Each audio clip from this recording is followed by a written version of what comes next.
I'm going to speak to you guys today on updates on mechanical circulatory support. I have no disclosures or conflicts of interest. So when I'm tasked with this topic in 20 minutes, obviously it's a little bit of a difficult task to fill. And so the way that I decided to kind of take this lecture is really to review 3 of the latest and kind of greatest publications on mechanical circulatory support devices and concepts, really to help understand their use in treatment of cardiac and respiratory failure.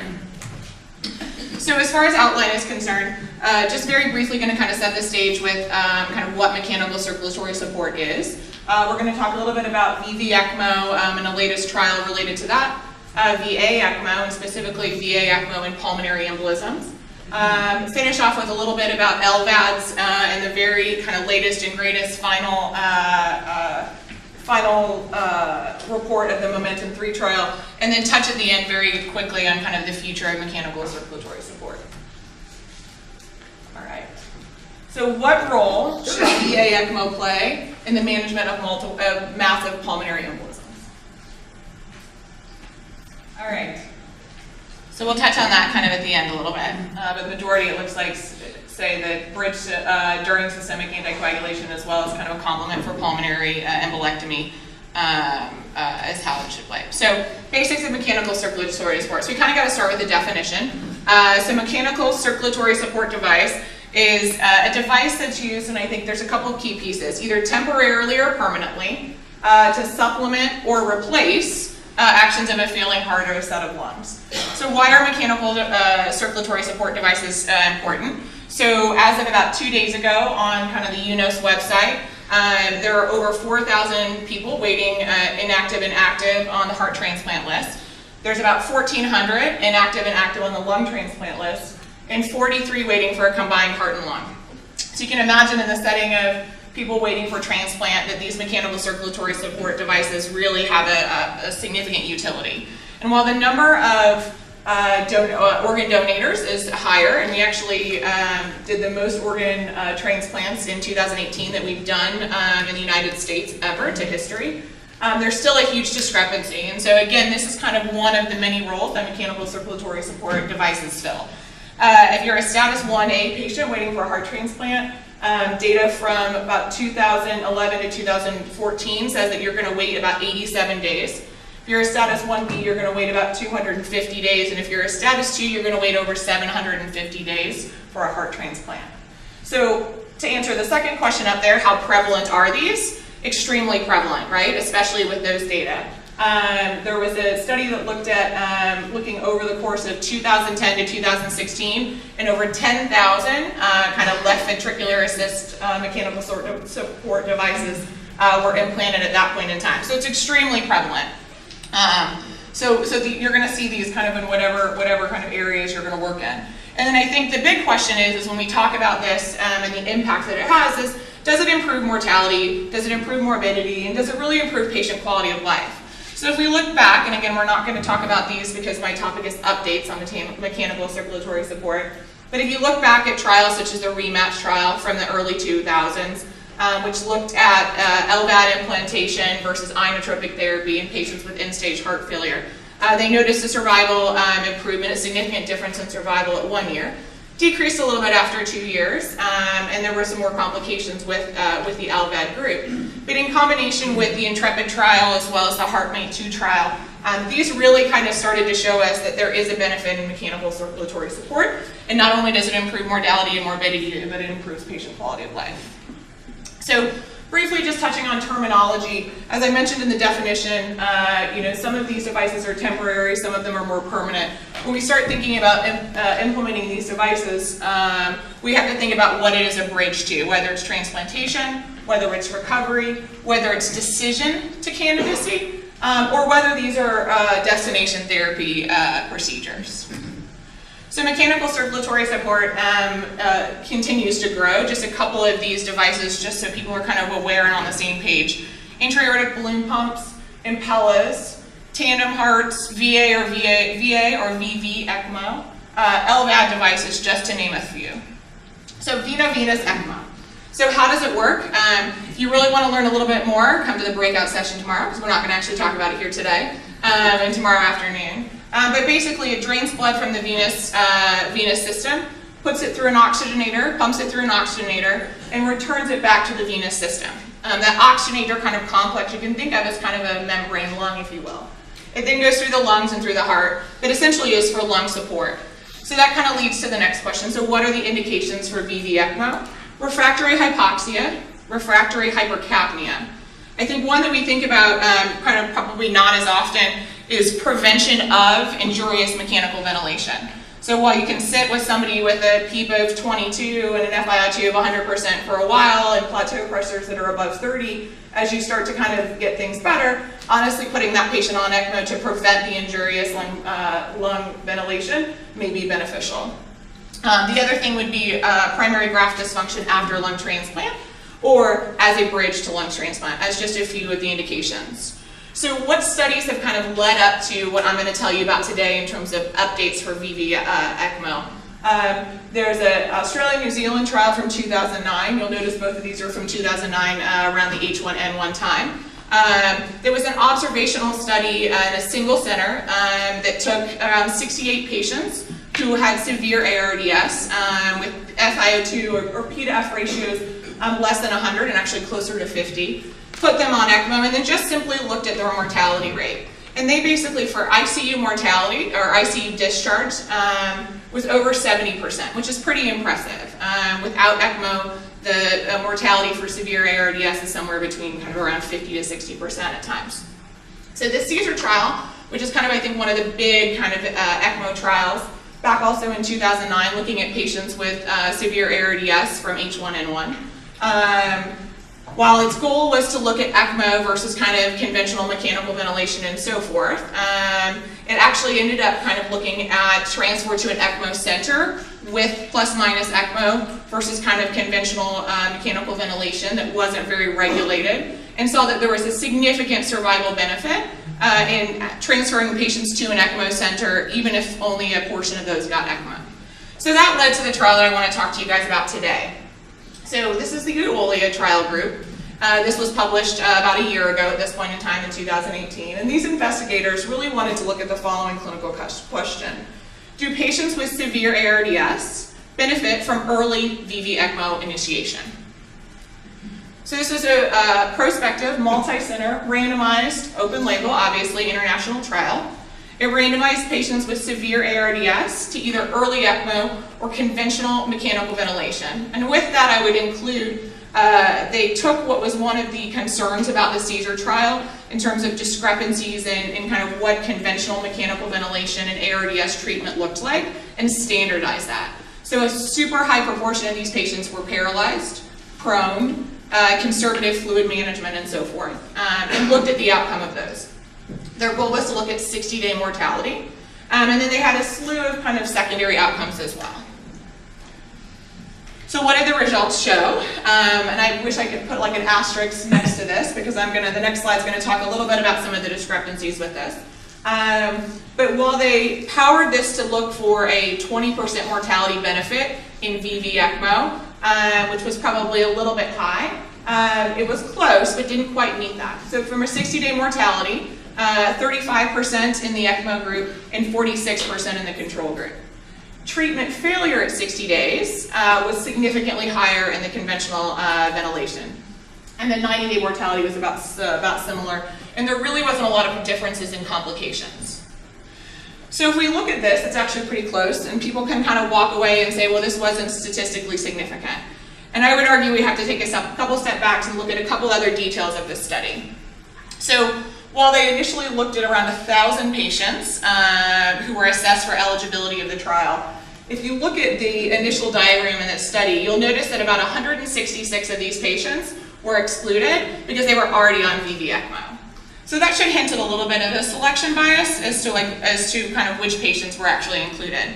The other key piece of this trial is that 35 patients, or 28% of the conventional ventilation, mechanical ventilation group, crossed over into the ECMO group, okay? And while they were randomized, intention to treat with their initial group, it was a significantly high percentage that really doesn't allow us to kind of take very much from the results of this study in terms of which is better, because they did allow for rescue therapy with VV ECMO. The other kind of key piece I think just to bring up about this trial is 7 patients in the ECMO group were actually put on VA ECMO, which we know has a higher mortality rate than VV. And 6 of those patients were actually put on VA while they were arresting during CPR. And we know that the survival rate of eCPR is significantly lower, probably around 30%. So just keep that in mind when thinking about this. So what do you take from all of this? Well, I think while the study results didn't show a significant difference in mortality in the kind of classic form that we're looking at, it may not have been powered to do so, and even that being the case, it came really, really close. Early VV ECMO is better than late VV ECMO. That group of patients that crossed over late into the VV ECMO group all had a significantly higher mortality, not surprisingly. And then I think the other thing that this study really emphasizes is the needs for, if you're not going to put somebody on ECMO for ARDS and so forth, the need for kind of standardized ARDS evidence-based management. So let's talk a little bit about VA ECMO. So how does it work? Drains from the venous system, through that pump and an oxygenator, and then reinfuses through the arterial system. So a little bit different than VV. So what are the indications for VA ECMO? Cardiogenic shock that cannot be managed kind of medically. Oftentimes we'll see patients coming out of the operating room who are unable to liberate from cardiopulmonary bypass who come out on ECMO. Primary graft dysfunction after heart transplant. And then what we're going to talk about a little bit today is massive PE. So massive pulmonary embolism, this is the American Heart Association definition, looking at a systolic blood pressure less than 90 for over 15 minutes or a drop greater than 40 from their baseline. Persistent or profound bradycardia, requirement for inotropic or vasopressor therapy, and then obviously in conjunction with there not being another etiology for their hypotension. So what are our options? Systemic anticoagulation with heparin or another systemic anticoagulant, systemic or catheter-directed lytic therapy, surgical pulmonary embolectomy, and then VA ECMO. So most of the trials and most of the studies, well, there haven't been trials, most of kind of the case reports or studies, studies that have looked at VA ECMO from this are very small and really used for salvage therapy versus rescue therapy pericardiac arrest or ECPR, a complement for surgical embolectomy, or just as a bridge to allow and see if fibrinolysis can kind of occur with just systemic anticoagulation. So a group from Maryland, where they do a lot of ECMO, kind of wanted to look at this. And they actually analyzed their own data in patients who come in with a massive PE and who have some evidence of end organ dysfunction or their neurological status isn't clear. And they essentially put all these patients on ECMO. And what they wanted to look at was kind of their own retrospective review of what the mortality looked like in these patients. So single center retrospective review was over about 2.5 years, and there were only 20 patients. But this remains quite impressive, as you'll see. And they were placed again on VA ECMO for massive pulmonary embolism. These patients, age, comorbidities weren't taken into consideration. The only thing that was taken into consideration and was deemed them not a candidate was if their life expectancy, regardless of their PE, was less than a year. Otherwise, any of these patients were put on VA ECMO. And for their primary endpoint, they looked at in-hospital and 90-day survival rates. And then again, a slew of secondary endpoints that we won't talk a ton about. So before we kind of go into these kind of findings, the way that they kind of protocolize these, and it'll be on the next slide as well, is they put these patients on VA ECMO. They started them on some sort of systemic anticoagulant. And they had to meet 3 criteria before they were kind of ready for decoagulation or further intervention. Their neurological status had to be determined. They needed to wait about 3 to 5 days to ensure that they had gotten enough systemic anticoagulation. And they had to have optimization of their previous end organ dysfunction. At that point in time, they re-ultrasounded their heart. If their cardiac function looked good, they were decannulated. If it didn't, they oftentimes repeated a CTA of the chest, looked at thrombus burden, and then at that point in time decided whether or not to go to the operating room for a pulmonary embolectomy, a surgical pulmonary embolectomy, or in the case of one patient who was deemed not a surgical candidate, they did catheter-directed lytics.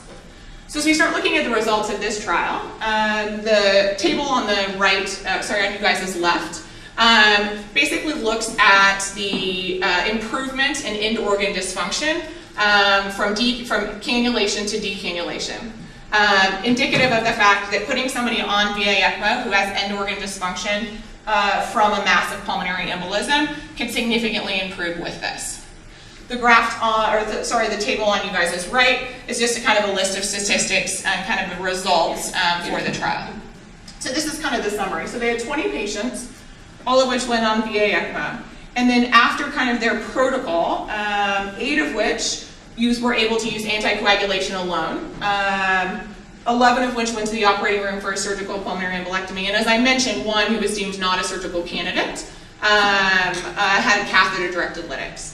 And all survived except for 1 in the anticoagulation group, which actually was a kind of a post-CPR anoxic brain injury at that point in time with no neurological recovery. So this is their protocol, as I kind of mentioned and summarized. But what does this mean? So based on kind of the results of their, again, single-center retrospective study, VA ECMO really does appear to be an effective tool to optimize end organ dysfunction in patients with massive pulmonary embolisms.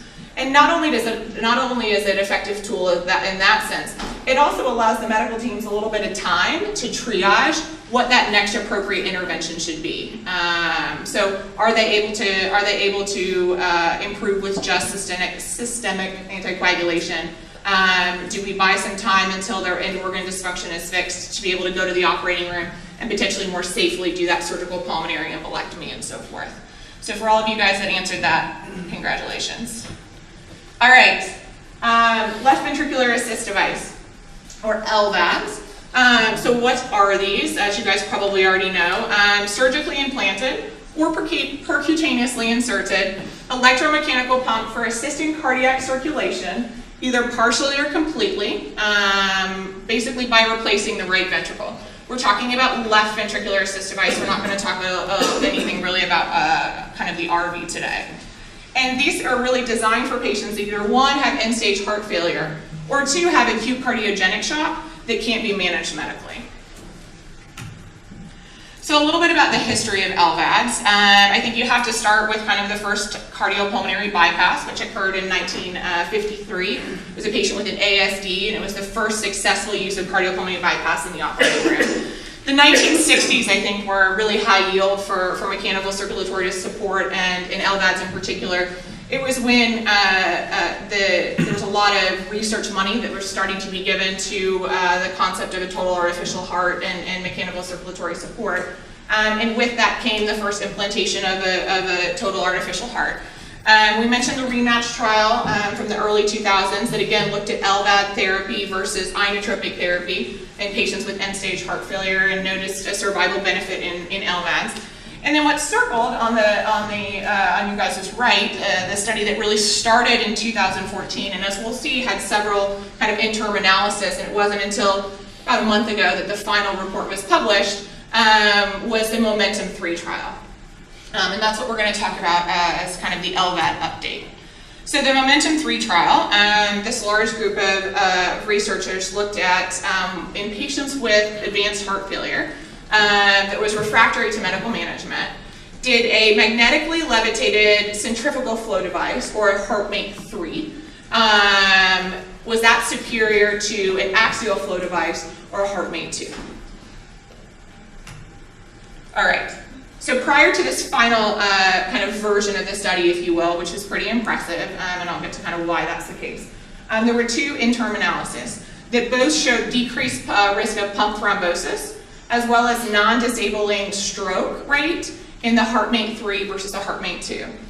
The really kind of impressive picture, I think, with this final report of the Momentum 3 trial is the number of patients who were included. So over 1,000 patients were enrolled in this trial, which is quite impressive, over 500 in each arm. And what they looked at the composite primary outcome of survival at 2 years, free of stroke or reoperation to replace the LVAD or remove a malfunctioning device. And again, there was a slew of secondary endpoints as well.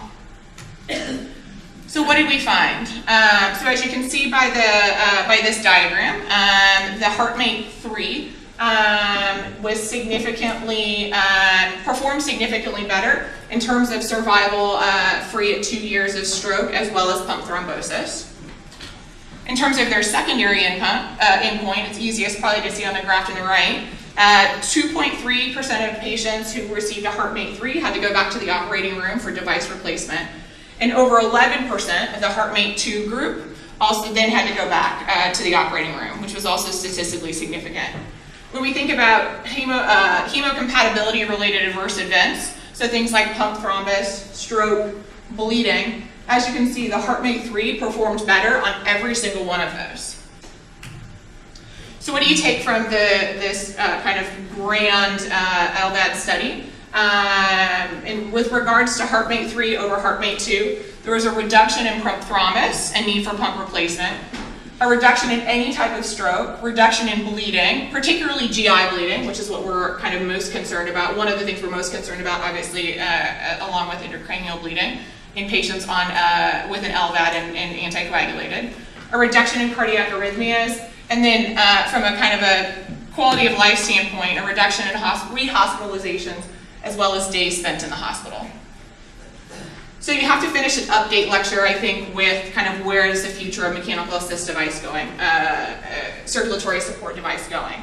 So I think in the future, there will be a higher or stronger emphasis or focus on right ventricular support and biventricular support. There's already an undergoing kind of emphasis on alternative energy sources, miniaturization of these products, and incorporation of continued hemodynamics. Simultaneously, there's also kind of studies underway and device development underway that are looking at physiologic control systems that allow the pump itself to be able to adjust its speed based on feedback that it's giving from the patient's own hemodynamics, which is quite impressive. And then I think for those of you guys, along with some of us who take care of LVAD patients, one of the dreaded kind of complications are drive line infections. And so there's several groups kind of in the tech world that are really looking at wireless charging systems to get rid of drive lines and therefore to be able to reduce the infection that are associated with these. One company in particular is looking at MRI technology, which is again way above my head, but very interesting. So just briefly about ECMO in the future, as you'll see from this chart, and I think even practicing over the last few years, I've seen this. Where ECMO is going, I think, in the future really is less sedation. Patients are awake, increased mobility, people are walking around. The goal would be to move to kind of a way where we actually don't need to anticoagulate these patients. And while previously these patients will stay in the hospital and require specialty support 24/7, with some of the new devices and kind of team mentalities, the goal I think is to get some of these patients actually home on ECMO with kind of conventional care rather than 24-hour specialists. This reiterates a little bit of what I kind of had mentioned before in terms of kind of mechanical circulatory support, kind of future operations, if you will, in general. But from an LVAD in particular, the concept of a totally implantable device, again, reducing the risk of infections by removing the drive line piece of it. Transcutaneous energy delivery, allowing for more mobility in these patients. Pulsatility, which we won't talk about too much, but that's kind of making a comeback, if you will. Improved blood-device interface, and then non-invasive monitoring. All right, question 2. From the Momentum 3 trial, data from this trial supports which of the following with regards to the Heartmate 3 left ventricular assist system as compared to Heartmate 2 left ventricular assist system? So all of the above. All right, conclusion. So what I want you guys to kind of take home points, if you will. Wasn't thinking ahead like Dr. Connor was, and put this at the beginning, which I think is smart. So strongly consider VV ECMO in patients with severe ARDS. When there's really minimal improvement that's noted early with conventional mechanical ventilation, as well as some of the other evidence-based kind of practices for ARDS. The key of this, as well as the second one, is early.